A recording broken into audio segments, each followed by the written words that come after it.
William Howard Taft, the gentleman who wanted to be anywhere else 1909 to 1913.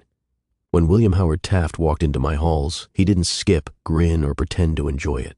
He sighed, loudly, because unlike most men who dream of becoming president, Taft never wanted the job. He wanted to be on the Supreme Court, robes, not rallies. Law, not politics. But Theodore Roosevelt, his larger-than-life predecessor and former best friend, handpicked him to carry the torch. Taft said yes out of duty, not desire. That was his first mistake. Physically, Taft was the largest president I've ever hosted, over 300 pounds. The bathtub legend? Slightly exaggerated. He didn't get stuck, but he did install an absolutely massive custom tub, large enough to fit 4 grown men.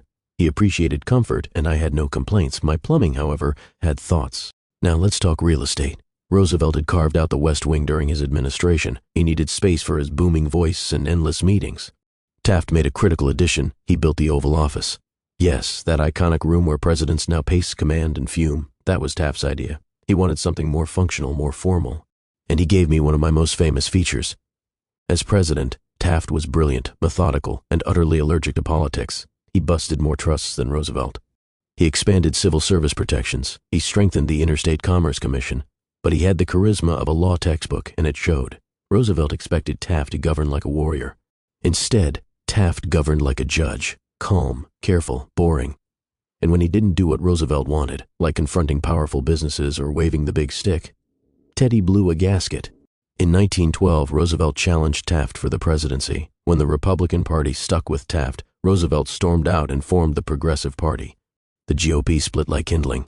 Woodrow Wilson walked right into my front door while the 2 old friends tore each other apart. Taft lost in a landslide. Honestly, he looked relieved.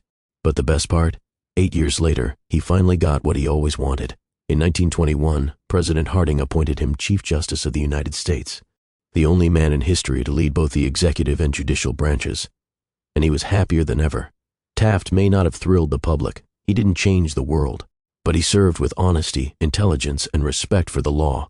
And he gave me the Oval Office. For that alone, he earns his place, even if my floors still remember every footstep.